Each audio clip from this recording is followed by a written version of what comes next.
All right, so the Supreme Court is hearing arguments today over a question that could reshape the entire biotech industry. Can companies hold patents over human genes?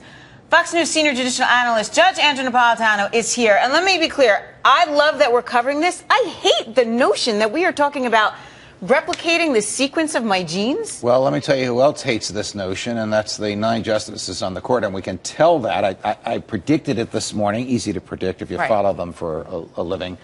When I was on with our colleague Stuart Varney, but having read summaries of the oral argument, I didn't see it, I was up here, it's clear that they don't like it. They don't like it because they don't like having to make what is essentially a scientific decision. Right. You tell me if you think this is a legal judgment or a scientific judgment.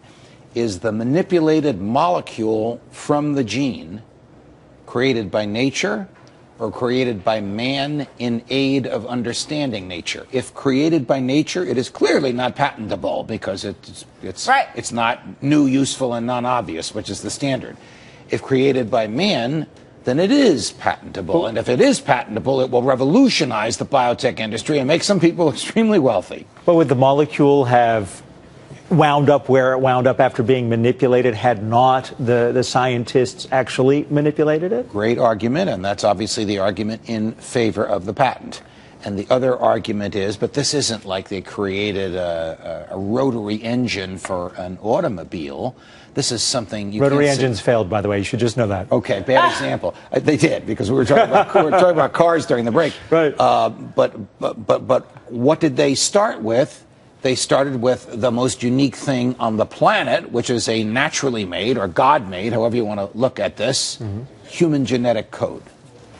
So, however they get over this will determine the financial fate of investors. Because if the plaintiff in this case does own the patent for this molecule, then the plaintiff can experiment with it, buy it, sell it, hypothecate it, lease it, and prohibit all others from doing the same. This is freaky town, because you're saying, and they're saying it could be like $4,000 that I can sequence my genes and make like 10, 20 people of me? And I mean, this has ramifications on the entire world.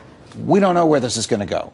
I mean, this type of science, and there needs to be financial protection for the science. That's really the argument for patenting it, is the need for financial protection because of the investment. The science is intended to tinker with the genetic code so as to eliminate cancer and Alzheimer's. But could it also be used to produce males that are 6'3", blonde-haired, and blue-eyed? But real quick, doesn't Monsanto, when they manipulate corn seed, they get to patent their new seed, don't they? Is there any difference with that? We're not talking about human genes. Of course. Well, you're talking about Levi's, but I'm just saying that this is craziness. Monsanto demonstrated, because it's a famous case, Monsanto demonstrated a sufficient removal from the natural core so that it was clearly man-made. Has this company, called Myriad, of all interesting names, demonstrated a sufficient removal from nature to man that one could argue that this product is clearly man-made? Judge, I know we have to go, but we have these legal geniuses. How do they come to this decision? Do they pull in the scientific geniuses and just say, tell us everything you know? Well, they've read what the scientific geniuses have said, and of course each side has their own geniuses, so there are reports to counter reports.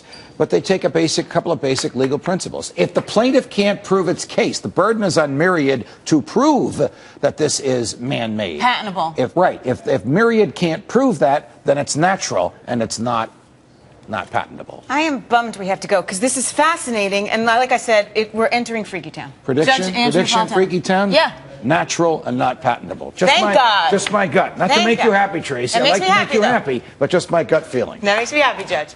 Thank you very much, Judge. It's Freaky Town.